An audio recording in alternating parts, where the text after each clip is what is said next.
Hello, dear viewer, and welcome to Higgsfield AI, or .ai. I thought while working quite heavily on this next Terra Tamer's music video, / the first music video I've ever done AI stuff with, that I might help new people learn a little bit about AI and everything. So right now I've been using Cinema Studio 3.5 quite a bit. You can click here and find other models that are a little bit cheaper on credits. But generally, what I've liked about the Cinema Studio is you can reference characters and locations pretty well. You can, I think, only do 3 characters at the moment. And in this right side, we actually see the AI director. We can click on it in Cinema Studio 3.5 and have that pop up. Now, just note, if you switch to something else like, let's go Kling real fast. This AI director, never mind, it's showing up again. Okay, well, in the past it was not showing up for me, so maybe that was just a weird bug in the past. At any rate, so that's working. But all these element tags that I had for each character and scene and things go away because Kling doesn't use the Cinema Studio function. So we go back here. This is basically CDance 2.0, if I remember correctly, for the actual AI video model being used. But you can type in something like an @ sign, and then you can reference, say, a mono lion. Yes, the mono. He is there. We will now get rid of the mono lion. But yes, I have found the AI director quite helpful. You basically just tell it which characters you have in your scene, reference them if you have them ready, and then it'll help you create a better prompt. Now, just keep in mind, it might change some of your details in the prompt, like it kept wanting to give Matthew Wong here some black pants instead of his cargo pants. So, you know, it's one reason why the element I think is nice. It should be able to reference that image, even if it types something weird, but you do have to double check pretty much everything it writes for you. So, without further ado, I'm going to show you though, once you have created elements and things, you still actually need to check their eligibility. So right here, I made a character reference sheet for Juan wearing his raiment, and we haven't made that eligible. So if I try to type over here in the AI director at Juan Rayment, it'll show up just fine here. And we will try to have Juan, need that little @ sign at the top, transform in this next scene. Juan transforms and dons his raiment. And we'll say luchador raiment, because why not? And it should be able to reference everything we created in the element and the descriptions and everything. We can go check out our elements tab, see that right here. We can see identity, features, all that jazz.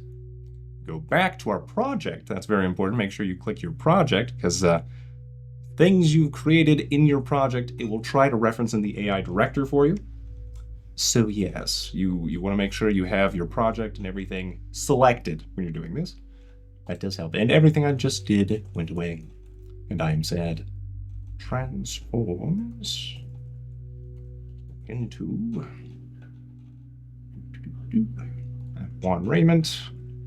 And summons, we'll start from scratch with this next character, Rockong. At the moment, though, we're just going to run this AI director so you can see what it does. So we put it in here, it thinks, tries to figure out shot composition and everything like that. And then it will, in fact, create a big old prompt for us, which is pretty nice. It'll also include some of those details.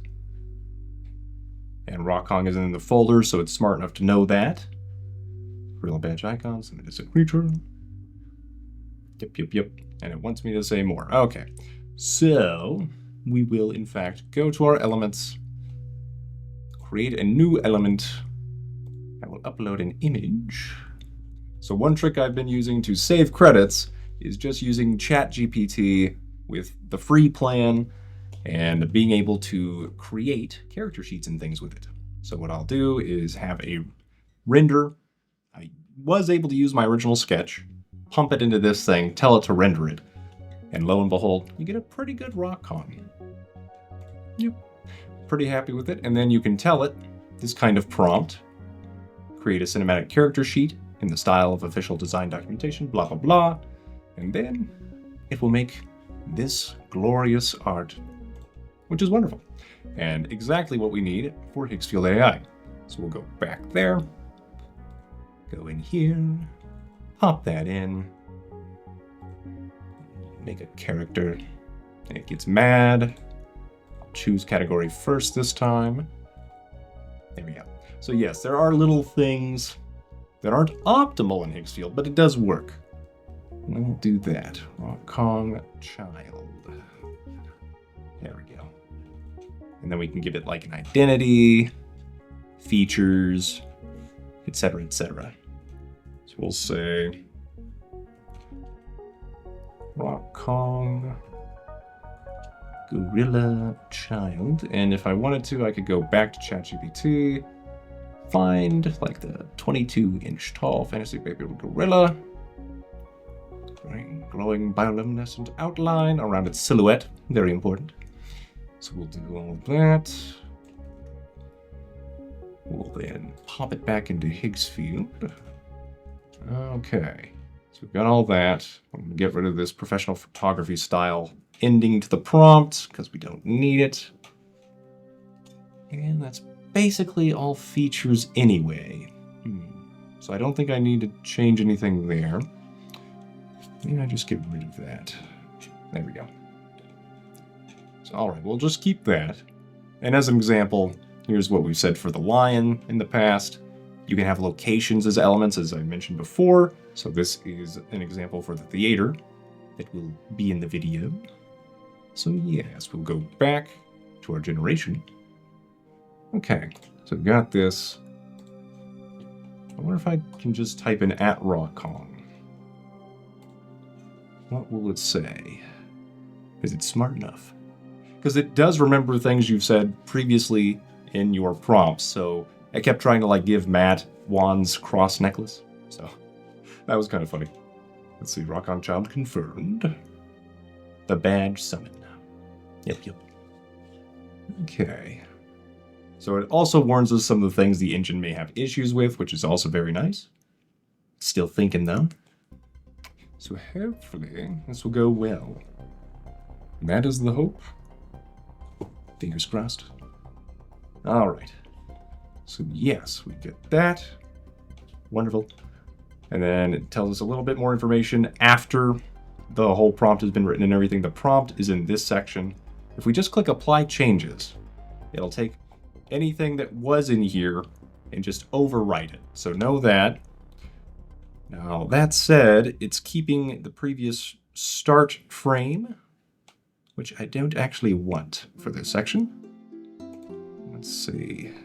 Aha, and as we see here, because we haven't created an eligible Rockong, we're having issues there. So we go to elements, and we click on this check eligibility of these two.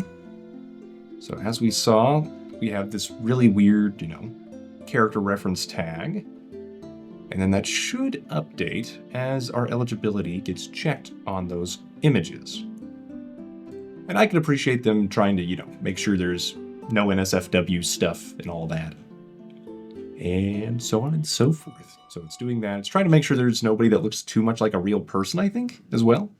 So hopefully that is not a problem for us, since I am trying to use realistic generations. But yeah, we'll see. We'll see. That has led to some problems in the past, and is one reason why it takes a while to make these. But I am glad they are trying to do the right thing. So, you win some, you lose some. Trade-offs, all that. But now, Juan Vasquez shows up, Juan Rayment shows up, Rockong Child does. Okay, so we can read through this. Young Latino man in a white tank top and jean shorts. Okay, and now it's referencing the theater again, which we're not actually going to be at. On. Maybe it'll just be in a forest location. And it'll be post-apocalyptic. There we go. Very important. All right. We'll get rid of all this stuff about the theater.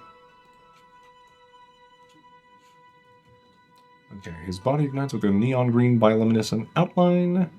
Very nice, sharp and blazing. No. His clothes do not tear away. So yeah, we're gonna delete that.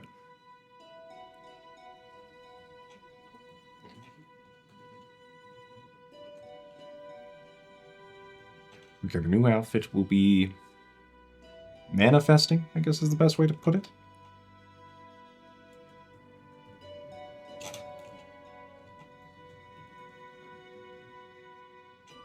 There we go.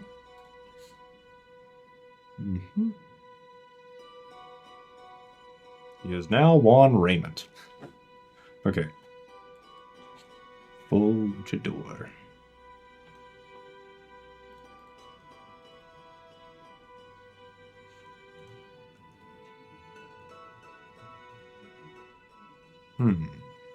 Okay, he's going to click the badge. Get Rockong materializing on the ground beside him. And I could use that Rockong image as a reference for like the ending. That wouldn't be too bad. So we can upload that media. We have to check eligibility again. Unless I've got it somewhere else, but I do not. Okay. And I believe you can use around 3 different reference images for a single character as well, but I've done pretty well with just 1 or 2, where usually it's the character on a colored background of some sort that they pop out against. Could be easily removed as a background and still have the character, and then that reference sheet that I've created. And I'll try to keep the prompt in the video description below so that you can also try to do this. Okay, we're getting the Rockong checked. And then once it shows up, we should be able to just pop it in by clicking on it. Yeah, and then I can select the little 3 dots that show up in the corner once we get the Rockong in. That should let us create it as a start frame, end frame, that sort of thing. Let's see then. Anything else we need to change? Green outline flaring. Pretty happy with that. But as you can see, there's still lots of little details you've got to pay attention to, which makes sense because it's trying to come up with something from nothing, which is pretty hard. Pretty hard. And you've got to give it something to latch into. So I can show you some funny examples of some of the opening sequences where I was trying to get this older man running past a kid, and it was not working as I pictured it. Let's put it that way.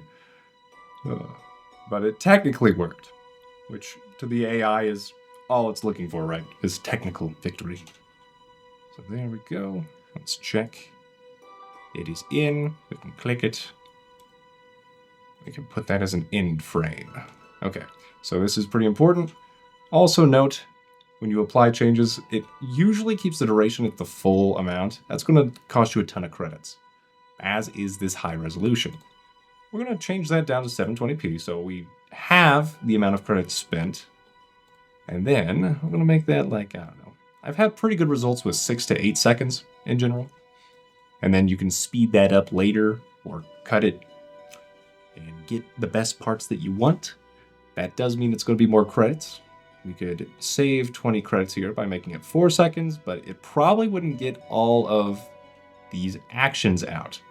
I've noticed the AI seems to have kind of slower, smooth actions, so I think 6 to 8 seconds is generally what you want to do for the amount of actions like we have in this shot here. So I'm going to try for 8 seconds. We're going to run it. It's going to take a while, and I will pop back in when it's done generating, and hopefully it won't have some weird issue with the transformation. If it does, we might see a couple of failures on the next time I pop in.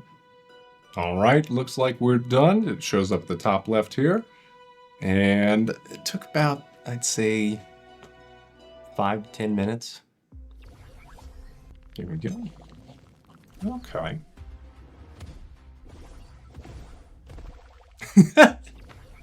So Juan disappears. Okay, but that's all right. We get pretty much what we want. I'll take it. Rockong is looking adorable. Oh man. Since I don't have infinite money and things, I'm not going to worry about it too much. There's a chance we could try to just edit this in something like DaVinci Resolve, which is what I use, and maybe make it less that Juan disappears and more that we just cut over to Rockong popping into existence. Either way, overall pretty good result. I'll take it. If you want to see a bad result, let's go back to this one, I think. What was it? This one. Yeah, it's this one. Okay. So yeah, I was trying to tell the AI to have the kid holding out his hand to stop the bear and letting the guy run past. Well, he's running past, so yeah, it got the idea, but not the intent. So, fair enough. Fair enough. But I have had some success using, like, instead of Cinema Studio, Kling 3.0, and it's a little bit cheaper, so that's pretty good too, if you're trying to be careful with credits. But yeah, overall, I've enjoyed my time with Higgsfield.ai. Don't know if I can keep affording it, but, you know, I'm almost done with the music video, and with the Plus plan, I've used over half the credits just on videos, so I haven't done really any image generation other than the first little test trial they had you do. I've been able to do ChatGPT, and that has been pretty good, honestly. And I think Nano Banana is usually another good one if you need to replace things in an image. I have had issues with it on a different service where sometimes Nano Banana would be great and sometimes it would just like not pay attention to what you're saying. So, you know, keep that in mind. Using AI is still kind of like gambling. You direct it as best you can. You hope it works. You hope you have all your details correct. And overall, it should be a pretty good experience and get you something that you want eventually. Alright, dear viewer, I figured I'd give a little bit of an overview of what's happened now that I'm almost done with this month. I decided to cancel the subscription, and Higgsfield was offering some deals on it, and then also some warnings that, hey, all this stuff you've created in terms of like elements and characters and all that, it'll get deleted if you don't continue your subscription. So just keep that in mind if you're doing the Higgsfield stuff, that you may want to just download everything in case you need to take a break from the subscription. I'm guessing they need more server space or something. Otherwise, it does seem like a reason not to return if any comparable service, you know, really takes off. So there is that. Well, I hope that helps you, dear viewer, and have a great day.